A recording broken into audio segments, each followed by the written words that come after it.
A mixed day on Wall Street for the start of Q4 and the historically volatile month of October after the government averted a shutdown over the weekend.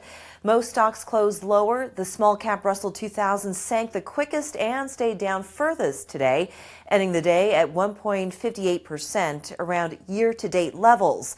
All indices were off their intraday lows at the closing bell. The Dow down 0.22%, the S&P 500 was up 0.34%, and the Nasdaq up 0.67%. The funding measure approved by Congress on Saturday keeps the government funded until mid-November.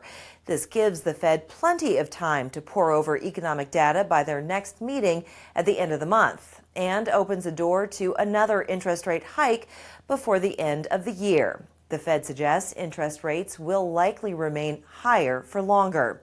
This sparked yields on sovereign bonds to edge up again today, renewing a sell-off in government debt. The yield on the 2-year Treasury rose nearly 6 basis points to 5.1%. The 10 and 30-year rates respectively jumped by 12 and 7 basis points to 4.7% and 4.8%. Levels not seen since October 2007 and April 2010. The buying of the U.S. dollar resumed Monday. Weaker risk sentiment and U.S. data outperformance has seen broad-based support for the U.S. dollar on a better-than-expected ISM manufacturing figure. The index recovered losses at the end of last week, punching back up through the recent high to just shy of 107, one of the highest levels of the past year. Good U.S. data means the rationale to back the greenback becomes stronger than ever, with yields on the up. Meanwhile, gold and silver are firmly out of favor, and more of the first half's gains have all but evaporated. Silver down 6% to $20.78 an ounce. Gold down 0.6% to $1,817 an ounce. The yen fell to a fresh low for the year, stopping short of the 150 mark against the greenback, raising the chance of official intervention. The euro is back, trading below 1.05, and the British pound sterling is holding just over 1.21. The Australian dollar plunging after an initial rally, down a percentage point to 0.64.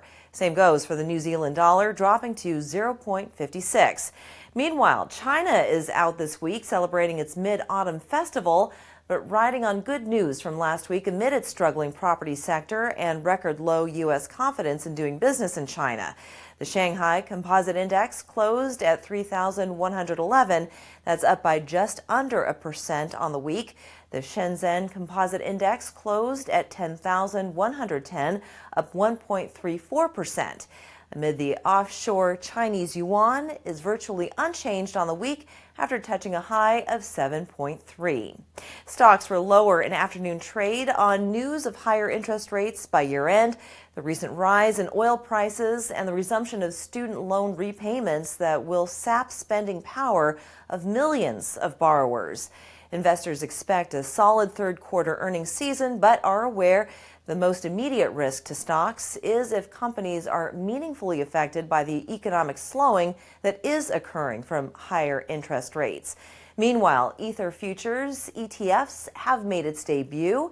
Ether is already the second most popular cryptocurrency behind Bitcoin, and the arrival of the ETFs may make it easier for certain types of investors to gain exposure to that part of the crypto market. Bitcoin future ETFs already exist and is led by the ProShares Bitcoin Strategy ETF, which holds about $900 million in assets. Economic data showed U.S. manufacturing took a step further towards recovery in September as production picked up and unemployment rebounded, despite falling 0.1% to 3.7%.